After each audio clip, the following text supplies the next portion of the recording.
ठीक है, आइए इंपॉर्टेंट टॉपिक हम लोग स्टार्ट कर रहे हैं।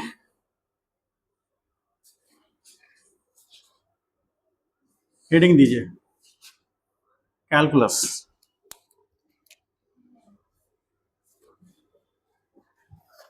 इंपॉर्टेंट है कैलकुलस में। हम लोग चलते हैं पहले, सबसे पहले calculus it is branch of, अभी लिखना नहीं है, सिर्फ देखिएगा यहां पर। It is branch of mathematics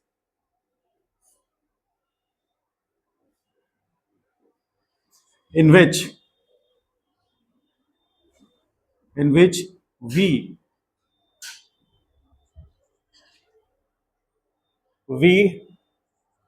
deal about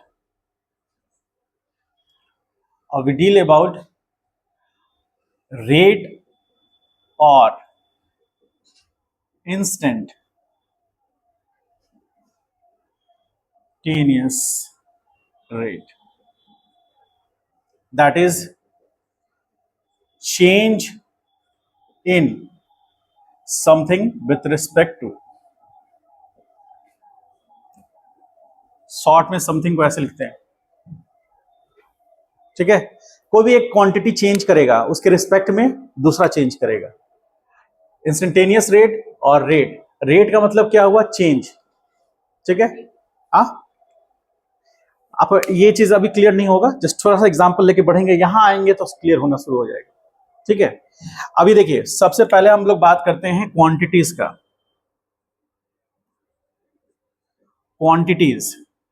quantities basically हम लोग दो तरह का देखते हैं। एक हो गया हमारा कांस्टेंट, उसके एग्जांपल्स हैं -2, 1, 0, 5, -7 सो ऑन। ये सब कांस्टेंट है, जिसका एक फिक्स वैल्यू है, वो चेंज नहीं करेगा, कभी चेंज नहीं करेगा, वो फिक्स वैल्यू होगा, ठीक है। सेकंड में आ जाइए, जिसको हम लोग बोलेंगे वेरिएबल। तो वेरिएबल में जैसे x, y, t, z, u, ये सब जो है, ये सब वो टर्म है जो चेंज करेंगे, चेंज होगा। जैसे किसी पार्टिकल का इनिशियल वेलोसिटी 5 मीटर पर सेकंड है, अगले क्वेश्चन में या फिर अगले टर्म में हम देखेंगे तो हो सकता है 10 मीटर पर सेकंड हो। तो सारे क्वांटिटीज ये जितने भी हैं, ये सारे चेंज कर सकते हैं, ठीक है। आप कैसे चेंज करेंगे, उसका क्या तरीका होगा, वो सब हम लोग आगे देखेंगे। मतलब यह क्वांटिटीज कांस्टेंट नहीं है, ये क्वांटिटीज कांस्टेंट है। तो ये कांस्टेंट हो गया, ये वेरिएबल हो गया। तो वेरिएबल क्वांटिटीज, कांस्टेंट क्वांटिटीज, ठीक है। अब एक टर्म आता है, जैसे हम लोग इसको पढ़ते हैं, अब हम लोग इसमें आ जाए, वेरिएबल में आ जाए, वेरिएबल क्वांटिटीज। वेरिएबल क्वांटिटीज में जैसे हम बात करें एग्जांपल लेकर, x is equal to T square, ऐसा कहीं लिखा हुआ दिखे हैं आज तक? ग्राफ में ऐसा रिलेशन होता है, ठीक है। तो x is equal to T square, तो ये जो है, ये हमारा इंडिपेंडेंट वेरिएबल है। मतलब इसका जो वेरिएशन आएगा वैल्यू का, वो इंडिपेंडेंटली चेंज करेगा, इसको बोलेंगे इंडिपेंडेंट वेरिएबल। और इसको हम लोग उसके करस्पॉन्डिंग बोलेंगे डिपेंडेंट वेरिएबल, ठीक। तो इंडिपेंडेंट वेरिएबल और डिपेंडेंट वेरिएबल में सबसे मेजर डिफरेंस आप जानते हैं कि इसका वैल्यू चेंज करेगा तो ये चेंज करेगा। तो हम इसको आम भाषा में यदि ऐसा लिखें यहां पर, if the value of x will change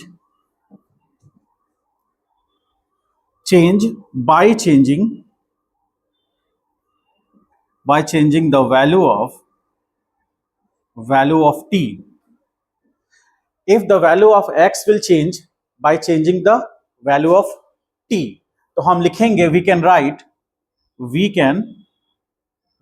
क्या लिख सकते हैं हम लोग, x is function of t, x is function of t। इसको स्टेटमेंट में हम लिखते हैं, ये मैथमेटिकल टर्म हो गया, x is function of t। X function T का फंक्शन है, समझ में आया? एक्स जो है वो टी का फंक्शन है, मतलब टी के चेंज होने से एक्स चेंज करेगा। अब कहीं यदि मान लीजिए स्टेटमेंट ऐसा लिखा हुआ है y is function of x, इसका मतलब क्या हुआ? हाँ, तो हम कह सकते हैं y is function of x, ठीक है। और अब इस जो रिलेशन है यानी x फंक्शन ऑफ t है या y फंक्शन ऑफ x है, इसमें इंडिपेंडेंट वेरिएबल कौन होगा? x होगा। जो ब्रैकेट में होगा वो इंडिपेंडेंट वेरिएबल होगा, क्योंकि इसके चेंज होने से x चेंज हो रहा है। तो जैसे x के चेंज होने से y चेंज करेगा, तो ये इंडिपेंडेंट वेरिएबल इंडिपेंडेंटली चेंज करेगा। और कैसे चेंज करेगा आगे एग्जांपल देंगे तो समझ में आएगा।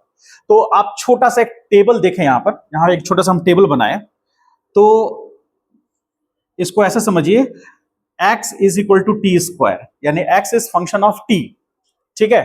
तो इसको हम लिख सकते हैं x is function of t, इसकी बात कर रहे हैं।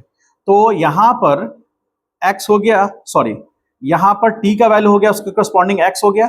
t का वैल्यू हमने 0 रखा तो x कितना होगा? 0। t का वैल्यू 1 रखा तो x 1, 2 रखने पर 4, और 3 रखने पर 9, 4 रखने पर 16। तो x का वैल्यू चूंकि t है, t टाइम को रिप्रेजेंट कर रहा है यहां, तो टाइम नेगेटिव नहीं हो सकता, इसलिए t का वैल्यू जैसे जैसे बढ़ेगा उसके करस्पॉन्डिंग x का वैल्यू बढ़ेगा, ठीक है। तो इसीलिए x हमारा डिपेंडेंट वेरिएबल हो गया, जो डिपेंड किस पे कर रहा है? t के वैल्यू पर। और t तो रेगुलर चेंज होता रहेगा, तो उसके करस्पॉन्डिंग x भी चेंज होगा, जो हम वहां पर लिखाए हैं। उसी तरह सिमिलरली यहां पर यदि हम पता है हमको रिलेशन, एक ये रिलेशन पता है, यदि कौन सा, यहां लिख देते हैं y is equal to 2x square plus 1, तो हम कह सकते हैं कि y is function of x। तो यहां पर यदि हम यहां x लेंगे और इसके यहां पर y लें, तो x का वैल्यू 0 रखने पर कितना होगा? y 1 होगा। x का वैल्यू -1 रखने पर y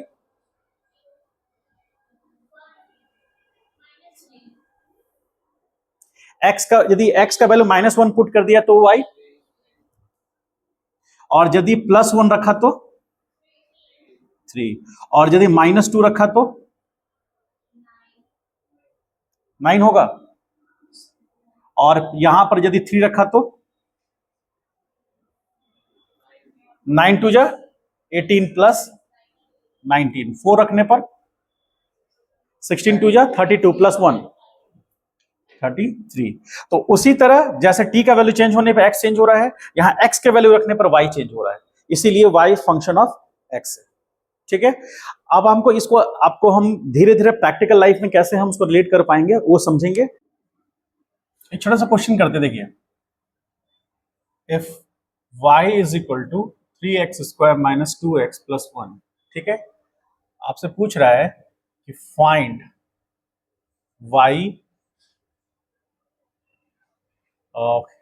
कह लीजिए -1 बराबर व्हाट, और y -2 बराबर व्हाट। क्वेश्चन समझ में आ रहा है?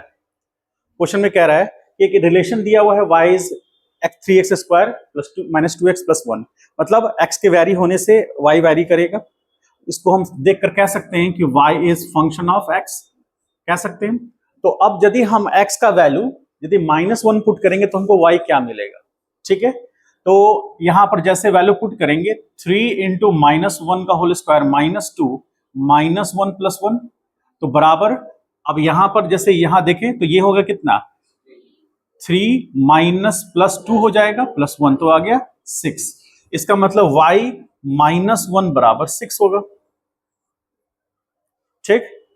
अब यदि y is equal to -2 put करें, -2 पर, तो आ जाएगा 3 इंटू -2 का होल स्क्वायर -2 इंटू -2 और प्लस 1, तो बराबर यहां पर आ जाएगा कितना, 4। तो ये 12 हो गया, और माइनस प्लस हो जाएगा ये 4, और प्लस 1 कितना आ गया, 17। यदि आपसे ये कहा जाएगा y इज इक्वल टू 3 पे चेक करने के लिए, तो आप 3 इंटू 9 -2 इंटू 3 प्लस 1, तो कितना हो गया, 9 3 जा 27, और -6 प्लस 1, तो ये कितना हो गया, 27 -6 करेंगे 21 22, ठीक है। अब मान लीजिए अगला question, if y is equal to sine 2x, find y किस पर, पाई बाई 2 पर। कर सकते हैं क्या ये वैल्यू?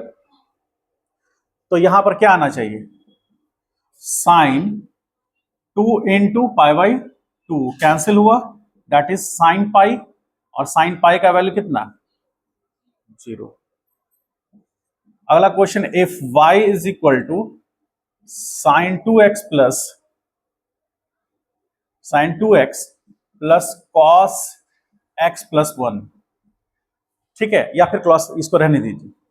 तो अब हमको ये निकालना है y, पाई बाई 4 पे निकालेंगे तो क्या आएगा, sine 2 into pi by 4 plus cos pi by 4, ठीक, बराबर, और ये कैंसिल होगा, 2 आएगा, तो sine pi by 2 plus cos pi by 4, sine pi by 2 1 plus 1 by √2, तो यहां √2 प्लस 1 बाई √2, ये आ गया y किस पर, पाई बाई 4 पर आएगा ये वैल्यू। ये आइए अब देखें अगला क्वेश्चन, मान लीजिए ये पूछता है कि if y is equal to cos square X plus sine X by 2, आपको निकालना है y आप इस पर पाई बाई 3 पर, तो क्या होगा, पहले इसको लिख लीजिए फिर इसको सॉल्व कीजिए। तो 3/4 आ रहा है,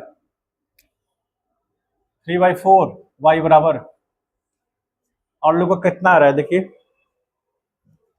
एक का 3/4 आया है,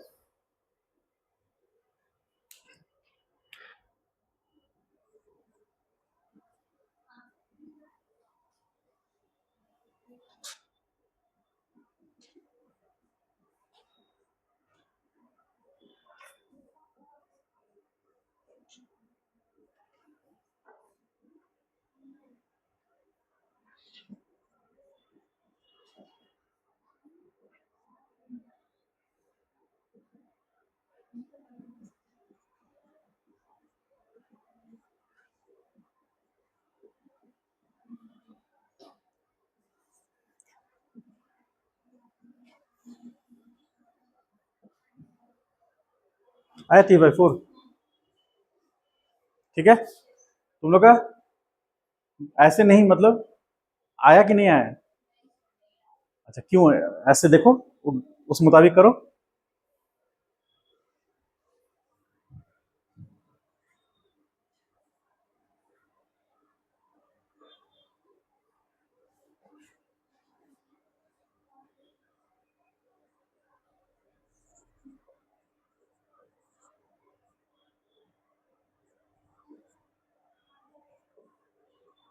इसको करिए तो,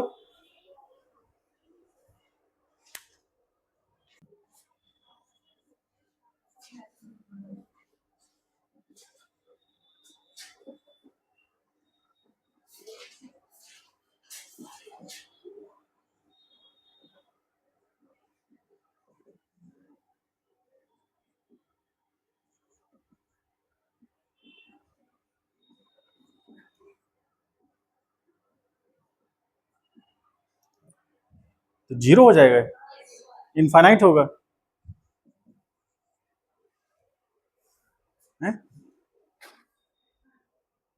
इन्फिनिटी आना चाहिए, अनडिफाइंड जिसको कहेंगे हम लोग, समथिंग बाई जीरो मतलब क्या हो गया, अनडिफाइंड, ठीक है।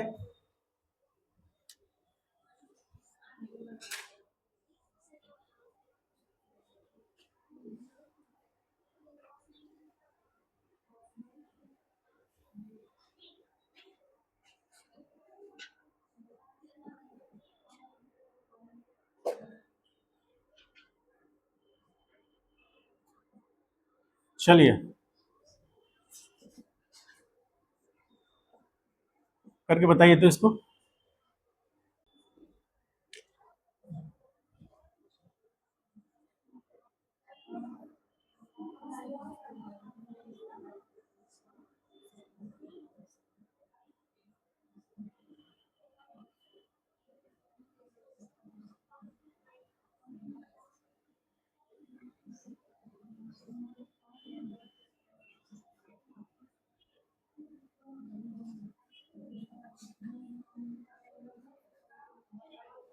आना चाहिए।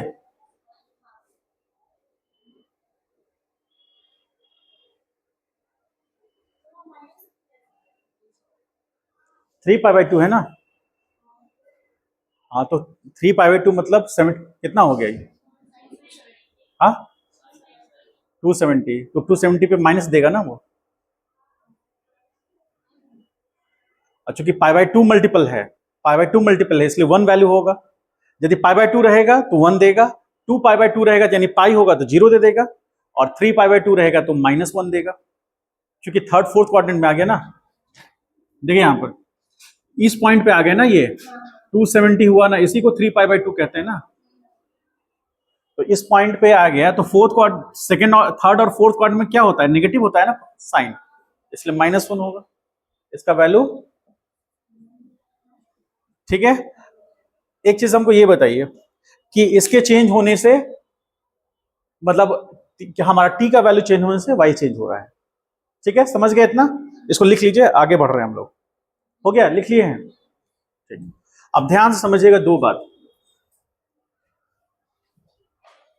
इतना सब जो हम लोग किए उसका एक मीनिंग है, वो क्या मीनिंग है अब हम लोग आगे समझेंगे उसको। जैसे क्वेश्चन में हम लोग क्वेश्चन से समझते हैं, जैसे x बराबर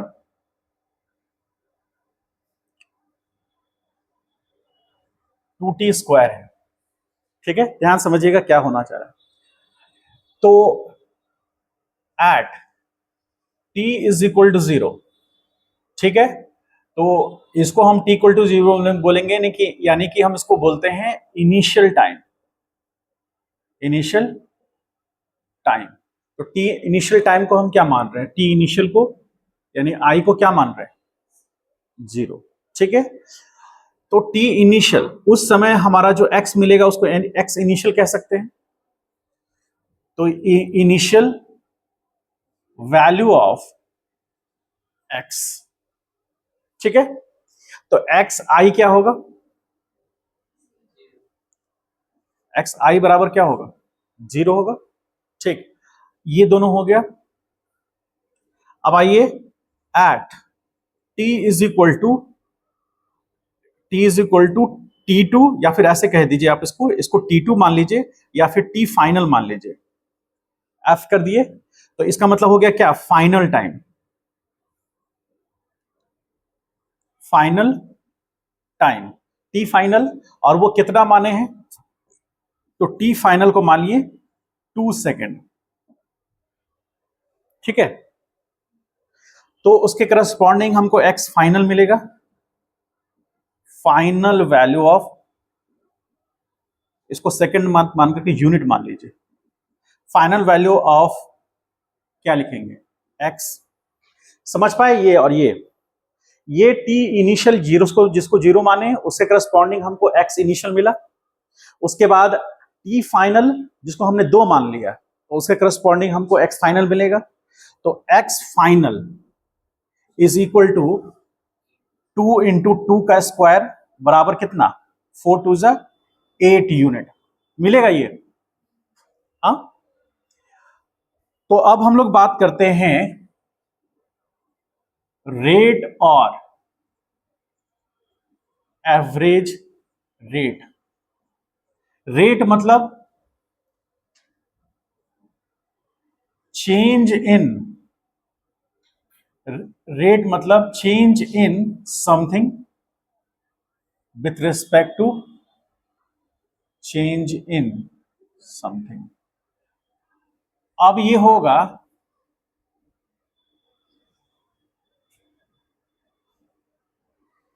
डिपेंडेंट वेरिएबल, और ये होगा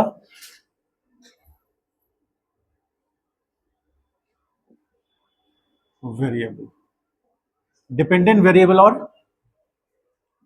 इंडिपेंडेंट वेरिएबल, यानी कि चेंज इन समथिंग मतलब change in dependent variable by change in independent variable. तो इसमें देखकर आपको क्या लग रहा है, कौन इंडिपेंडेंट है और डिपेंडेंट कौन है, एक्स। तो आइए, तो इसको हम लोग डेल्टा, इसको रेट कह दीजिए, रेट बराबर delta x by delta T लिख सकते हैं ऐसे। ये डेल्टा एक्स क्या रिप्रेजेंट करता है? चेंज इन एक्स, और delta T change in T. तो अब देखिए इसको कैसे लिख सकते हैं, x final minus x initial by T final minus T, ठीक है। और एक्स फाइनल को ही हम x2 इनिशियल को 1 और टी फाइनल को t2 माइनस t1 कह सकते हैं हम लोग। तो x2 क्या है? x2 देखिए यहां पर फाइनल कितना है 8, तो यहां 8 पुट कर दिए। x इनिशियल कितना है 0, डिवीजन में t2 कितना है 2 माइनस 0, तो 8/2 बराबर 4 यूनिट। समझ में आया? इसी को हम क्या बोल रहे हैं, रेट। अब आप सोचेंगे सर इसका मीनिंग क्या है, इसका सिग्निफिकेंस क्या है। समझिए 2 मिनट। मान लीजिए मार्केट में आलू का रेट, आलू का जो रेट है कैसे डिसाइड होता है। जैसे मान लीजिए सपोज करो एक स्टैटिकल डाटा दे रहे हैं, कोई जरूरी नहीं कि वो रियल हो, एक स्टैटिकल डाटा दे रहे हैं।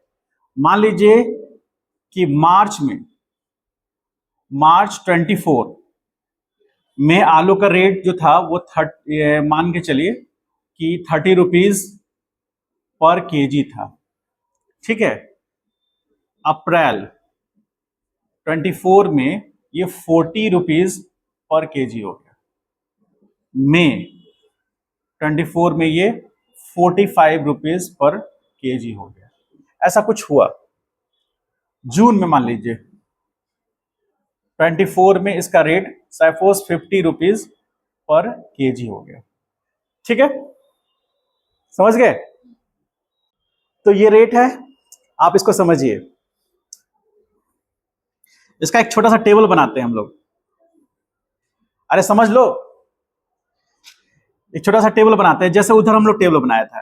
तो अभी जैसे ये 30 रुपीज है, रुपीज पर केजी, ठीक है। और ये कब है? तो मार्च में है ये, ठीक है। ये 40 रुपीज पर केजी, ये कब है?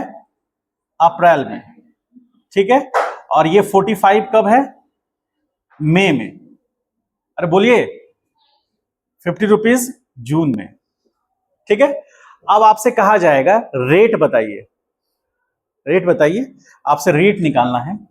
तो आपको रेट निकालना है तो आप कहेंगे, ध्यान से यहां देखिए, यहां पर जो प्राइस है, प्राइस किस पर, मान लीजिए हम किसी भी 2 मंथ के बीच में देखते हैं, मान लीजिए हम अप्रैल से मई के बीच में देख रहे हैं, ठीक है।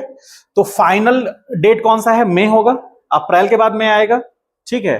तो P final minus P initial by T final minus T initial. कहां से कहां तक के लिए हम देख रहे हैं? हम अप्रैल से मई के लिए देख रहे हैं। तो ये रेट कैसे डिसाइड होता है? तो देखिए फाइनल मतलब मई में कब था? तो मई में हमारा 45 रुपीज, 40 रुपीज डिवीजन में ये होगा मई और ये होगा अप्रैल। तो कितना मंथ का गैप हुआ? कितने मंथ का? 1 महीने का।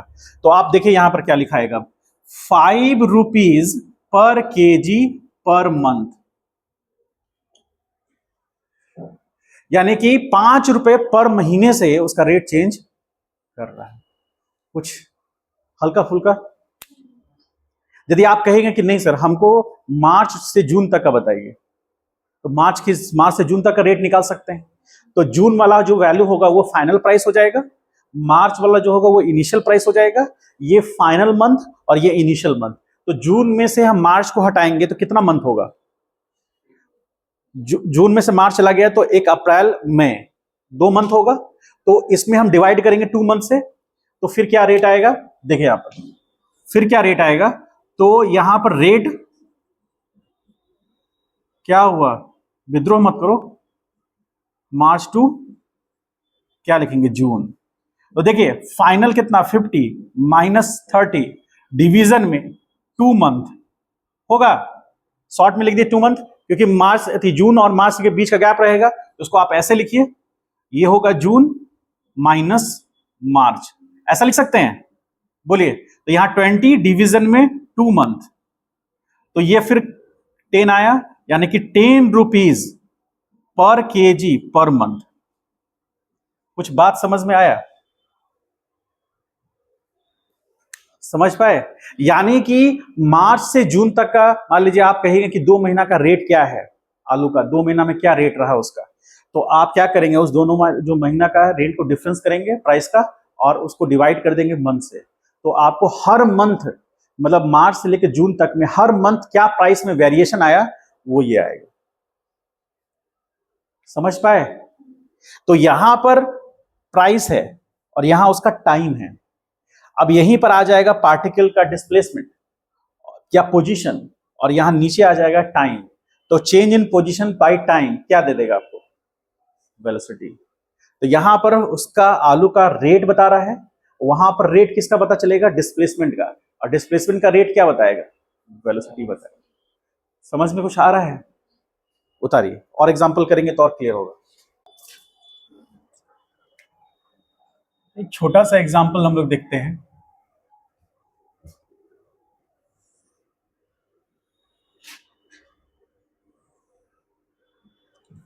सपोज मान लीजिए कि वाटर टैंक है।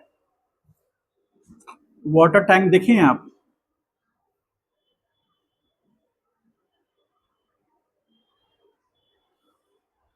ठीक है।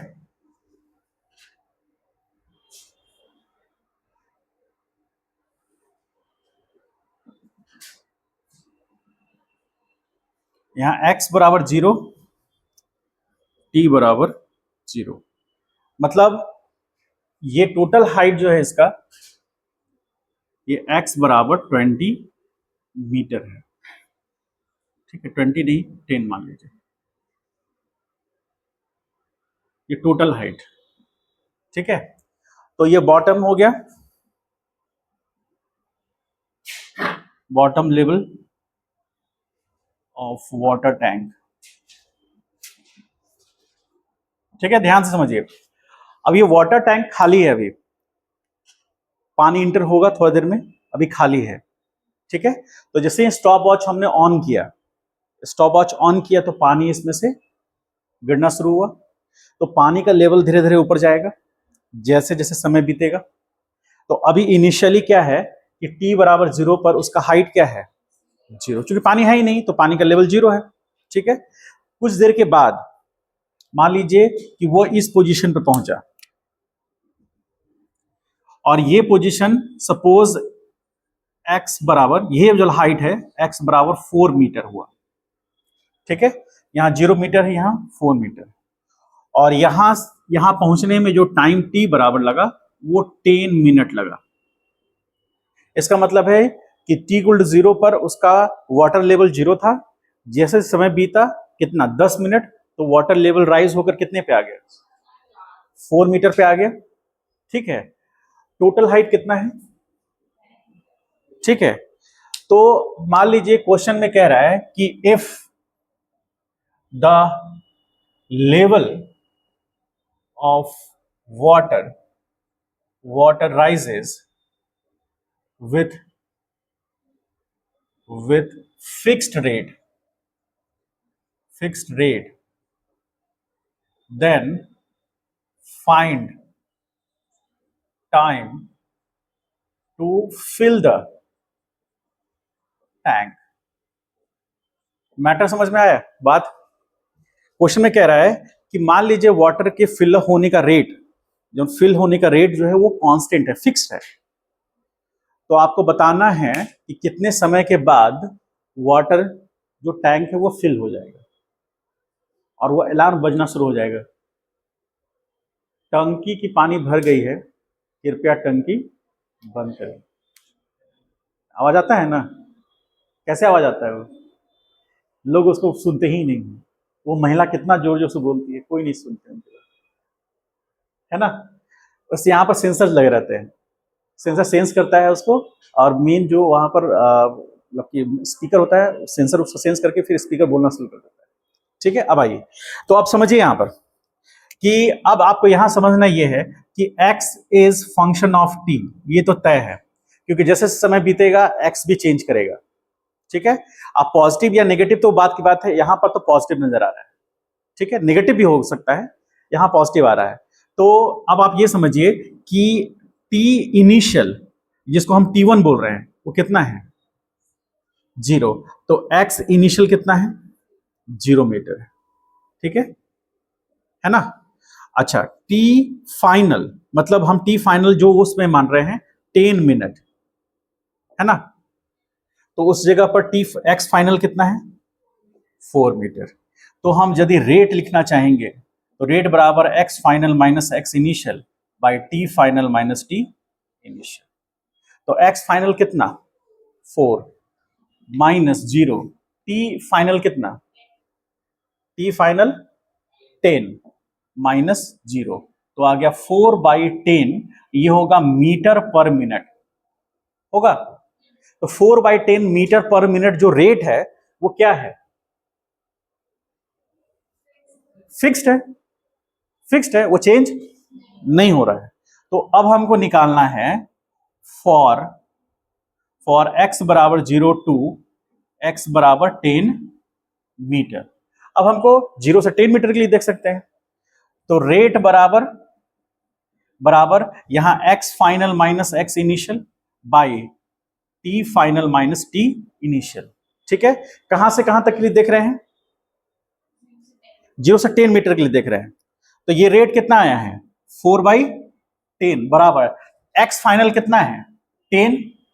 एक्स फाइनल देखिए 10 मीटर से ऊपर थोड़ी ना जाना है, तो फाइनल उसका हाइट कितना होना चाहिए, 10, तब टैंक फिल हो जाएगा। तो एक्स फाइनल 10, इनिशियल कितना, 0। टी फाइनल निकालना है हमको, माइनस इनिशियल कितना, यानी टी फाइनल निकाल दिए तो काम हो जाएगा। वही टाइम पता करना है जो फाइन टाइम फिल होने में लगेगा, इनिशियल टाइम 0 जब कोई भी पानी नहीं है इसमें। तो इसके करस्पॉन्डिंग देखेंगे तो ये हो गया कितना, 4/10 into T final is equal to 10 होगा। तो T final is equal to 100/4, तो टी फाइनल बराबर 25। बात कुछ समझ में आया, क्या समझ में आया कि 25 मिनट के बाद या 25 मिनट से पहले हमको मोटर बंद कर देना है। ये कैसे आया, समझ में आया, ये रेट हम निकाल लिए, रेट के थ्रू हम ये वैल्यू को निकाल सके, समझे। ये प्रैक्टिकल एग्जांपल भी है, ऐसा होता भी है। टाइम जैसे जैसे बीतता है, मोटर ऑन करेंगे तो मान लीजिए आपका 1000 लीटर का टंकी है, सपोज करें, तो 1000 लीटर का टंकी है और मोटर ऑन किया आपने और आपने काउंट किया तो 15 मिनट लगता है आपको टंकी फिल होने में, मान लीजिए एक बात करें। तो ये रियल लाइफ में होता भी है, होता है ना।